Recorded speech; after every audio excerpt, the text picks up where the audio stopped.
Papa, papa, papa, papa, papa, चाचा, आंटियों,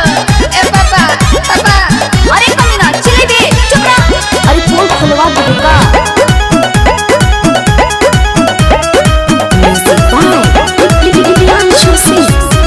नहीं हर के चिन्हानी हो एही जा चिन्हाता नहीं हर के चिन्हानी हो एही जा चिन्हाता लइका जादू जी के पापा कहता बाबू साहेब के चाचा कहता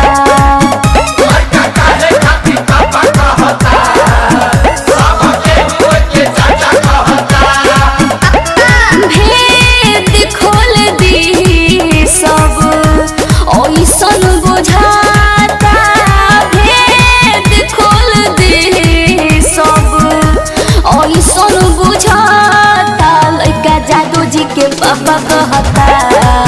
बाबू साहेब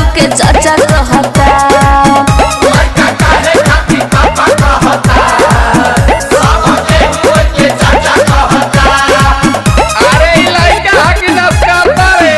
अरे तू कुछ मत बोला ना तो तोहरो के कह दी लजहेला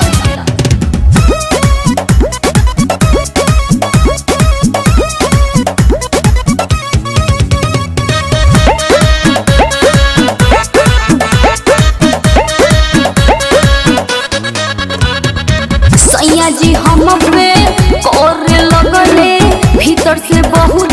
शौक हो हमार सामान पवन जमवले रहे पहिले हक हो अरे जमवले तो शौक होता सैया जी हम पे करे लगले भीतर से बहुत शौक हो हमार सामान पवन जमवले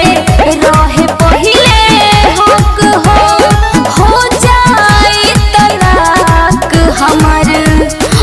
सन बुझाता यही कारण जीवा मोरा खूबे डराता सबके सामने ही साफा कहता लइका जादू जी के पापा कहता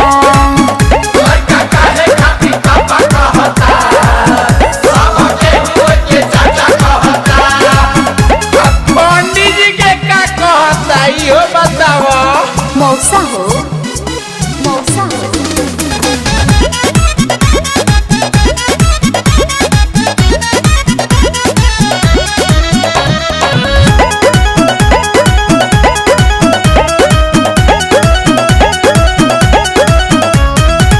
अर्जुन यादव अखिलेश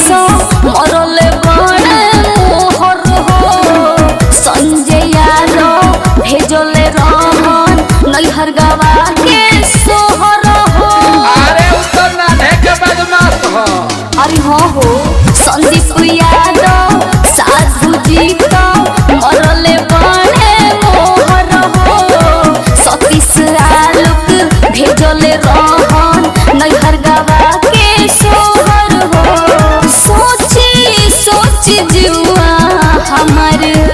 बड़ी खबराता नील कमल के गाना सुनी लइका पगलाता निशा खोई गूगल का पापा कहता प्रियांशु के पापा कहता खोई गोलुआ के चाचा